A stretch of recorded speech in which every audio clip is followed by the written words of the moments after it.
өлім барда қолы жоқ. Мен мақтанның құлы емес деп айтады. Ал Пушкин айтады, поэт дейді. Поэт, не дорожи любовью народной. Пустых похвал пройдет минутный шум. Ты царь. Шығармашылық адамы, ты царь дейді, живи один дейді. Иди туда, куда влечет тебе свободный ум дейді. Яғни, мынау мақтан, ел мақтасын деп қылған адам түбі болмайды деп отыр ғой. Орысында соны айтады, қазағында соны айтады. Керісінше, халықтың қамын ойлау, шын жанашу. Адам, мен болдым, толдым деп мүлдем ойламау керек дейді. Сонда қазақ айтады, ай толғанын білмейді. Ай толғанын білмейді. Ер жігіт болғанын білмейді дейді. Міне сондай, біздің сондай бір ілім бар да, сондай. Ер жігіттің өзін жаңағы сақтап қалу, өзінің рухани қалпын сақтап қалу, ана нелігі түсіп кетпеу. Психология яма дейді ғой, яма. Соған түсіп кетпеу өте қауіпті. Өйткені қазір көп адамдар неге шалынып жатыр? Өйткені осыны білмейсіз. Өйткені Абай айтады, басына дейді, басына деген не деген сөз? Басына дегеніміз индивидуально. Мысалы басына Құдай жұмыртқа болған. Біз осыны айырамаймыз өзі. Абай айтады, басына деген сенің тұлғаң мысалы, индивид ретінде. Және өзіне дейді. Өзі деген сенің жаныңа. Абай айтады, басына һәм өзіңе өзгешелік берудің түбі мақтан дейді. Ал мақтан дейді, ол күндестікті тудырады дейді. Сондықтан жаңағы адам сен өз-өзіңді неден, сонда адам өз-өзін мақтамау арқылы адам өзін үнемі формада сақтап отырады. Үнемі рухани даму үстінде боласың. Қалай сен мақтадың өзіңді, қалай сен тоқмейілсіп қалдың, солай сенің дамуың тоқтайды. Бұл өте күрделі және өте сондай бір нәзік ілімді руханият деген. Көп адамдар неге аяғы аспаннан келеді? Неге? Өйткені олар елге мақтанам деп аяғы аспаннан келіп жатады.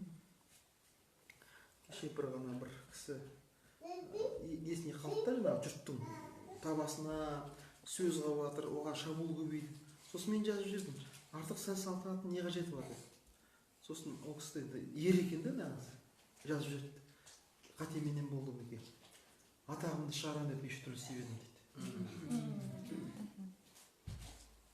Ал Абай не дейді? Өзіңде бар мен көз көріп дейді. Артылам деймін өзгеден. Мысалы өзіңде бірдеңе бар ма? Оны жұртқа көрсетпеуге тырысу. Міндет артық болам деп. Өзіңде бар мен көз көріп, артылам деймін өзгеден. Күндестігін қоздырып, азапқа қалмай езбетеді.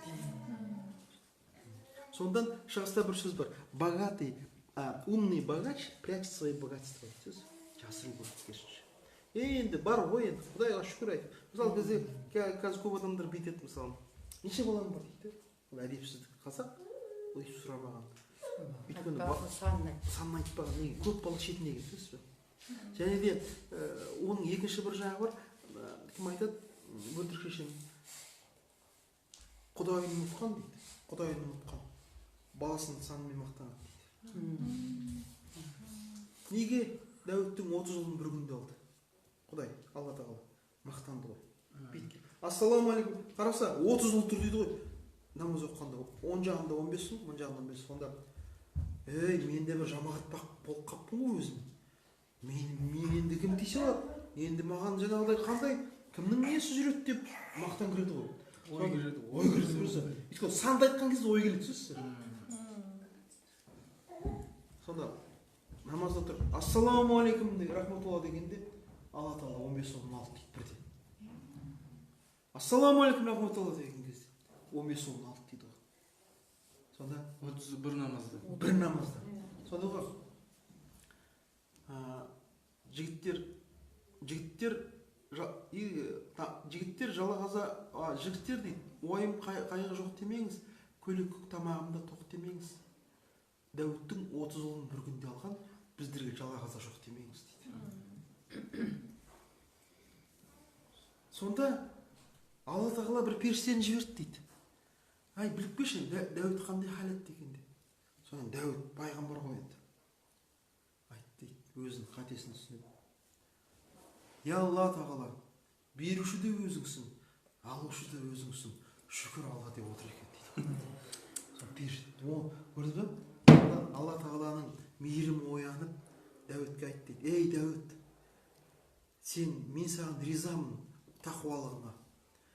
30 ұлыңды қайырып берейін бе, әлі де 30 ұлға татитын бір ұл берейін бе деп айтты дейді. Сонда айтты дейді. 30 ұлға татитын бір ұл беріңіз. Сүлеймен пайғамбарға берді дейді. Содан Сүлеймен пайғамбарды айтып дейді бірақ Алла, бұл баланың мерзімі шектеулі. Бұл бала көп жасамайды. Бұл баланы мен саған 7 жылға бердім деу. Жақсы.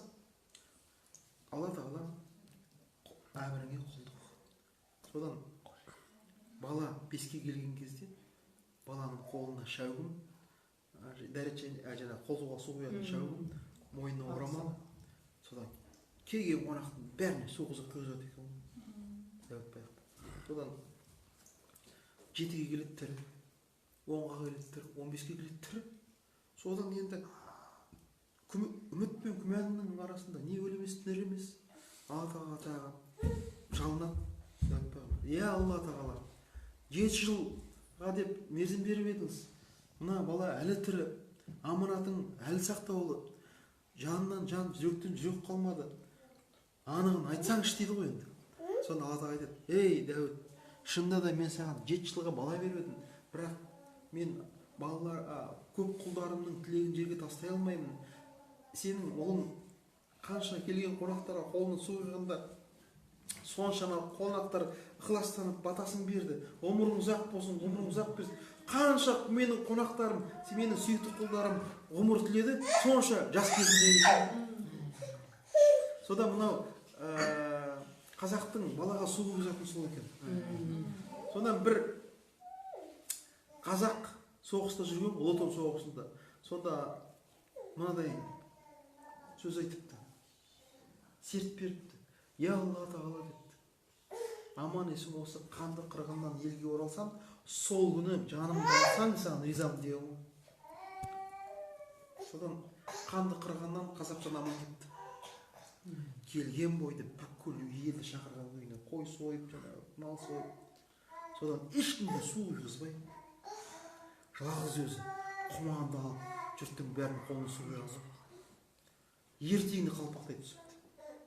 Сосын ел жұртты жиып бақылдасып, яу халқым депті, оу халқым, мен айттым, періште әумин деді, сертім қатты еді. Мен енді о дүниеге аттанайын деп жатырмын. Қабат деген ай деп айтты. Қабат деген ай, кеше тамам елдің қолына су құйғанда ғұмырың ұзақ болсын деп біреу айтпайды ғой деп айтты. Сүйдеп айту керек болсын. Сонда қазір балалар неге шетіне алды қазақты? Қолға су құймайды, үлкеннің батасын алды. Қазақ не дейді? Батаменен ерге көрер, жауыменен жерге көрер. Алғысты бұл ақмай, қарғысты бұл қараған. Атаңнан дейді, бота алма, бата ал, бота 1 жылдық. Бата 1000 жылдық дейді. Сондықтан балаларды ертең Рахманқұл өседі ғой, қыз бала құйдырмайды ғой.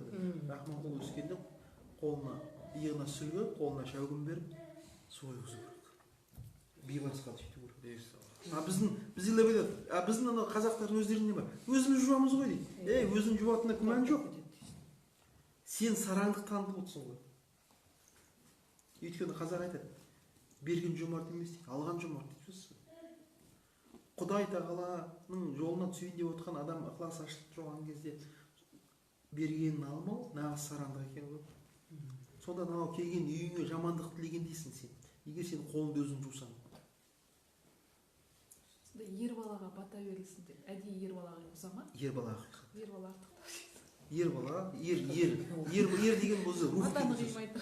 Рух деген. Жоқ, қыз балаға енді қол қойдырған екі қыз әдеп қой енді. Әдепсіздік қой. Ол негізі ер балаға қойдырады. Қыздың өзінің жасайтын басқа да жұмыстары. Иә, қыз бала онсыз да ол Алланың қорғауында. Бұл жерде иә. Көрдіңіз ба? Сонда мынау қазақтың үзілмеген дәстүрлерінің бәрінде әр жағында мән бар екен, мағына бар екен және хикмет бар екен. Соны ертең Алла қаласа балаларыңыз болса, балаңыз болады, болса деп айтқан болады міндетті түрде. Сол кезде құманымен сүлгі түспеу керек қой ерлан. Және бала әдепті өседі сөз. Сосын сол бала ойнап жүрген баладан гөрі сол үлкендерге қызмет қылған бала сол айтылған әңгіменің бойына тез сіңіреді екен. Қызмет қылған бала неге? Өйткені қызмет қылу адамның нәпсін тияды, нәпсі сыйлаған адамның руханияты тез қабылдайды ғой. Сонда бұл қызмет деген сөз бұл ұстаз бен шәкірттің арасында пайда болған сөз екен. Бізде қызмет деп қазір бұл сөз айтады ғой. Мемлекеттік қызмет жоқ. Қызметтесің. Қызмет деген ол мынау шәкірттің мектебі. Ұстазға қызмет ету арқылы рухани өсудің жолымен сатылар. Өйткені адам кітаптан алмаған, мектептен алмаған қызмет ету арқылы ұстаздың ықыласы түсу арқылы алады екен. Қаншалықты сен ұстазды жақсаң, соншалықты ұстаз саған мейірімі түсіп, назары түседі екен. Сонда Машһүр Жүсіп атамыз айтады, пірдің назары түспеген адам дейді, есек базарында делдал болуға жарамайды дейді. Ал әйел адамның пірі ол күйеуі. Әйел адам күйеуінің ризашылығын алу керек. Өйткені Алла тағала ертең сұрайды сенен, күйеуің риза ма саған? Сонда күйеу ризамын десе, 8 жұмақтың қақпасы ашық қалағанына кір дейді екен әйелге. Әйел адамға жұмаққа, яғни Алланың ризашылығын табудың жалғыз жолы ол күйеуіне жау.